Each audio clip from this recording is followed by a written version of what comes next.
Salut les amis, j'espère que vous allez bien. On se retrouve aujourd'hui pour une nouvelle vidéo pour le combo couleur au distress oxyde. Donc j'ai imprimé 2 fois le mood board que j'ai réalisé sur Canva. Je l'ai imprimé 2 fois, je vais vous expliquer pourquoi tout au long de la vidéo. Donc j'ai gardé une partie et je suis venue masquer tous les espaces entre les petites cases pour qu'il reste bien blanc. J'ai sélectionné mes Distress Oxide. Donc là je vais commencer par la couleur orange, c'est le Carving Pumpkin, il me semble quelque chose comme ça. Donc je vous propose un combo couleur aux couleurs d'Halloween. Ça fait quand même la 3e fois que je réalise cette vidéo.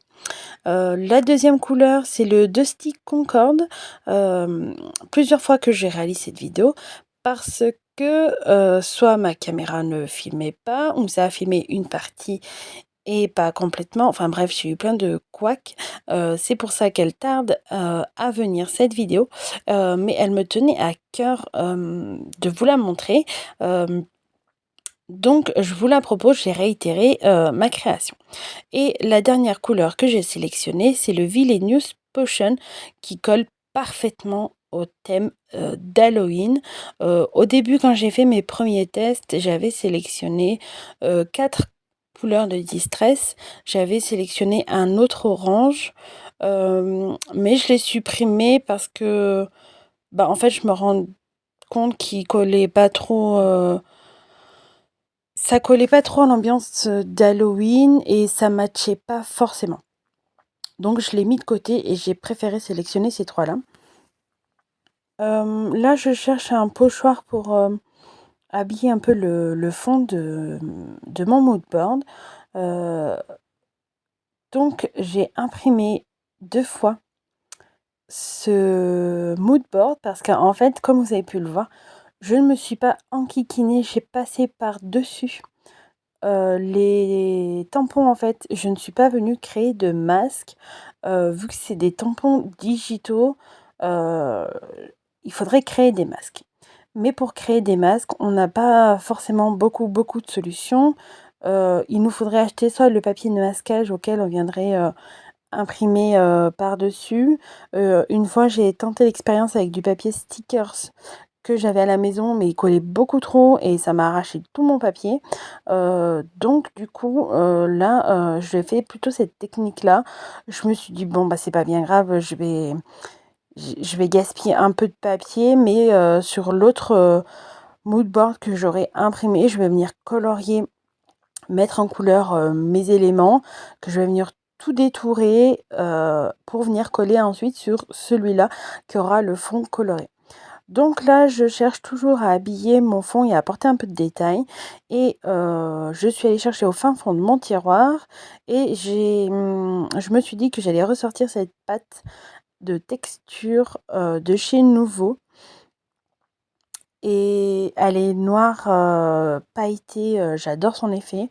Heureusement qu'elle arrive à la fin parce que la pauvre, elle n'est plus aussi crémeuse, que quand je l'ai achetée. Elle est en train de se solidifier. Mais bon, après, comme je vous dis, je suis bientôt à la fin du pot, donc je pense que je vais l'utiliser assez souvent dans mes prochaines créations. C'est le genre de pâte qu'on aime acheter, mais malheureusement qui vieillit assez mal, je trouve, et je trouve ça dommage parce que vu le prix qu'on les paye, c'est quand même pas donné et qu'elles ne durent pas si longtemps que ça, c'est quand même dommage. Heureusement qu'ils ne font pas des plus grands packaging parce que ça serait vraiment du gâchis. Finalement, des fois, quand je l'ai acheté au début, je me suis dit: «Mais il est vraiment petit le pot». C'est dommage, mais en fait, je comprends pourquoi.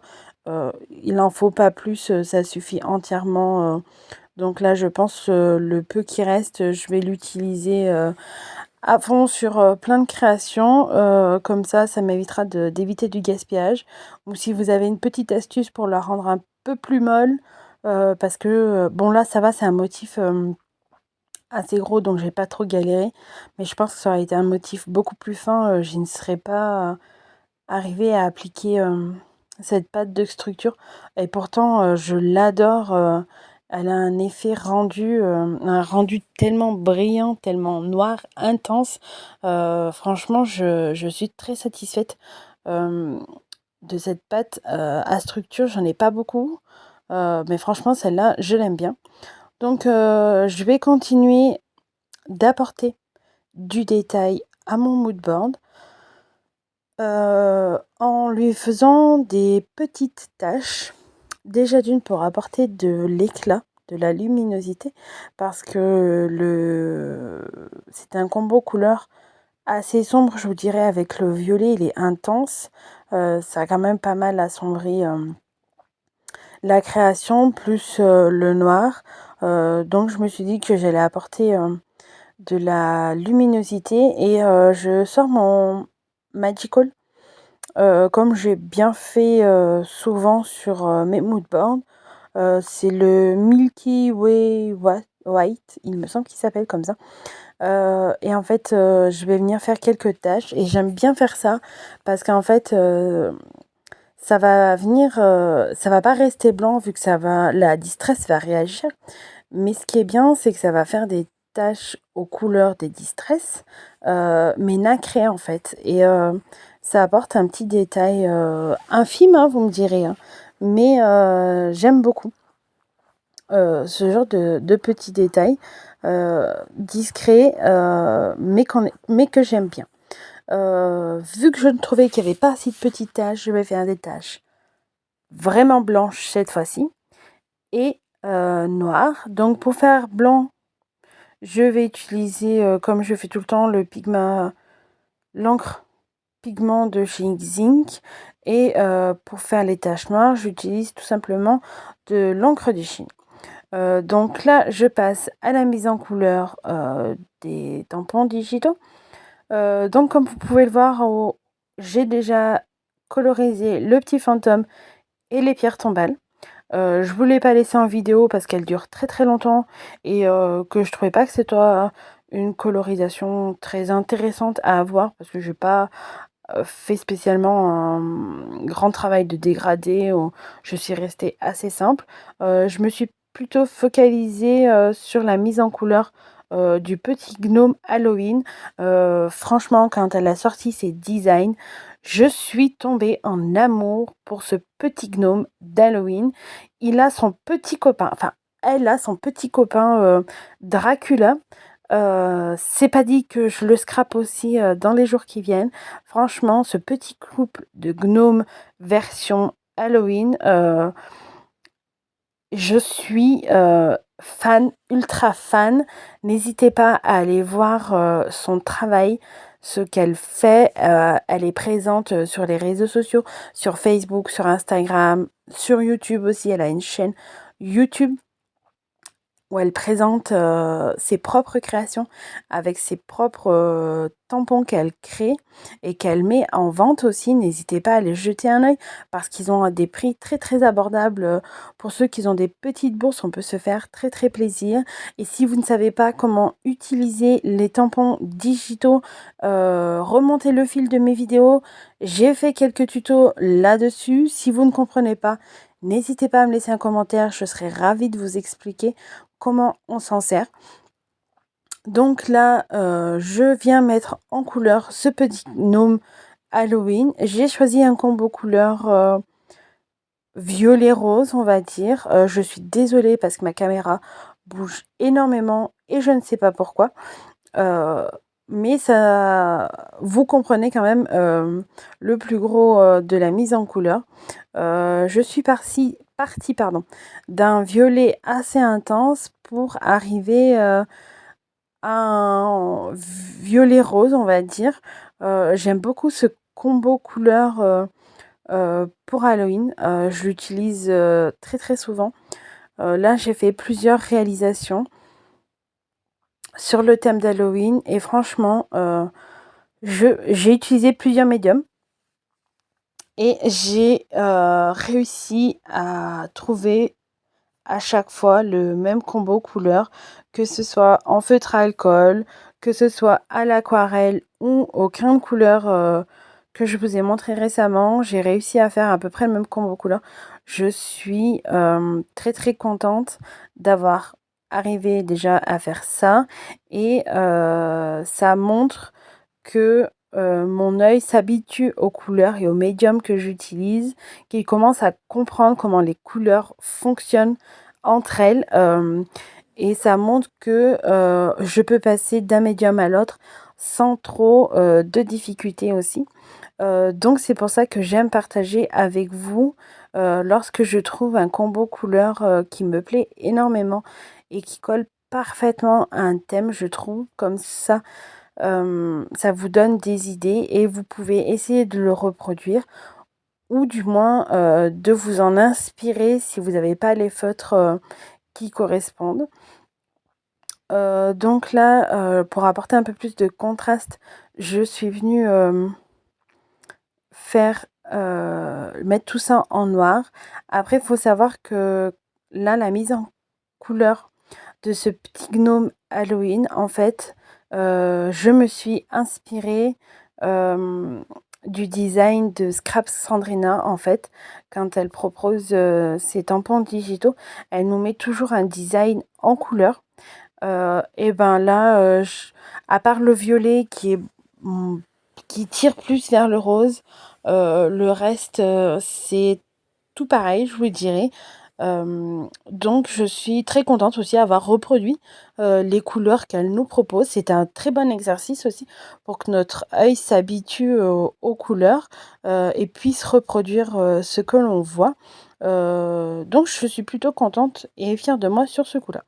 Donc ce qui est sympa avec ce tampon, c'est que j'ai pu le dimensionner assez grand et comme ça les détails ils sont pas tout petits et c'est ça qui est bien avec les tampons digitaux, c'est qu'on peut les dimensionner de façon à ce qu'ils soient pas trop petits et que les détails soient vraiment infimes. Là comme vous pouvez le voir, le petit détail que j'aime bien, c'est que les élastiques soient en forme de tête de mort, je trouve ça tellement chou. Là, je cherche un combo couleur orange pour venir pour faire la finition du chapeau. Mais vu que j'avais pas de combo couleur qui me correspondait, je suis venue essayer d'en griffonner un assez rapidement pour chercher. Je vous ai laissé ce passage pour vous montrer comment je fonctionnais en fait. Et j'ai choisi ces deux feutres, le 216 et le 122. Je trouve qu'ils matchent parfaitement, alors que les capuchons, je trouve, ne fonctionnent pas du tout entre eux. Et c'est l'erreur que je faisais au début et que j'ai tendance à faire quelquefois encore. Je me dis non mais c'est pas possible, la couleur du capuchon, elles ne vont pas du tout ensemble, elles sont beaucoup trop opposées. Et en fait une fois qu'on griffonne les deux couleurs à côté sur un papier, et ben en fait ça marche parfaitement. Il n'y a aucun souci de de ce côté-là. Elles sont très très similaires, ce qui nous permet de faire un très très joli dégradé. Donc les amis, ne vous fiez pas aux couleurs des capuchons, ni à n'importe quelle couleur que vous ayez, que ce soit les godets d'aquarelle ou les tubes d'acrylique, les crayons couleur, enfin bref, tous les médiums, que ce soit les Magical, les Gelato, les Craie-Grasse, faites-vous vos nuanciers, faites des tests. C'est comme ça que votre œil s'habituera aux couleurs et commencera à comprendre comment les couleurs fonctionnent et vous n'aurez pas de surprise quand vous ferez vos colorisations. Euh, Parce que on a beaucoup fait cette erreur de se dire bah les capuchons se ressentent pas, donc c'est pas des couleurs qui fonctionnent et au final quand on essaye ça marche parfaitement, il y a aucun souci là-dessus. Donc faut vraiment pas se fier à la couleur du capuchon. Donc là j'avance doucement dans ma colorisation. Je fonctionne toujours de la même façon, je vais toujours de la couleur la plus foncée à la couleur la plus claire. Je fonctionne toujours de cette manière-là. Donc là, je viens finir la colorisation de la petite citrouille. J'ai un peu hésité pour la couleur, la couleur du feuillage, je savais pas trop, j'avais peur de rajouter une couleur, donc et j'avais peur que quand j'ai colorisé la première feuille, je me suis dit que la couleur de vert que j'avais utilisée ne fonctionnait pas bien entre elles, en fait, que ça faisait pas un très beau dégradé. J'ai dû m'y reprendre à plusieurs fois quand même, pour que ça fasse un joli dégradé bien fondu comme je les aime et pas trop tranché et trop marqué. Et je trouve que j'ai plutôt bien, choisi la couleur. Faut savoir que je vais, repasser tous les traits, au crayon noir avec mon Pigma Micron.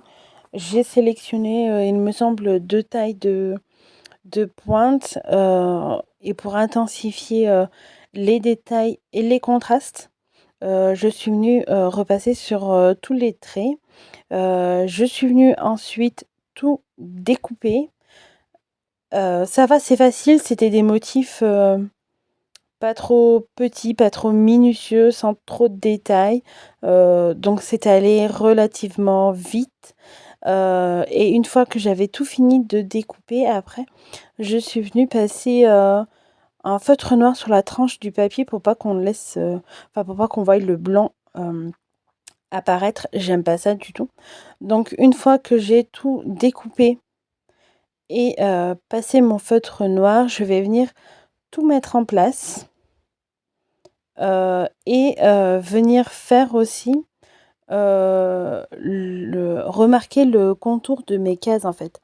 Parce que oui, je l'avais imprimé, mais avec la distress, ça a tendance à camoufler, les traits. Heu et j'aime bien quand c'est bien noir, bien marqué, bien tranché, que ça se détache, du fond blanc. On arrive sur la fin de la vidéo, j'espère qu'elle vous aura plu. N'hésitez pas à aller voir le travail de Scrap Sandrina, elle fait des merveilles. Je vous dis à bientôt pour une nouvelle création. Bye bye les amis!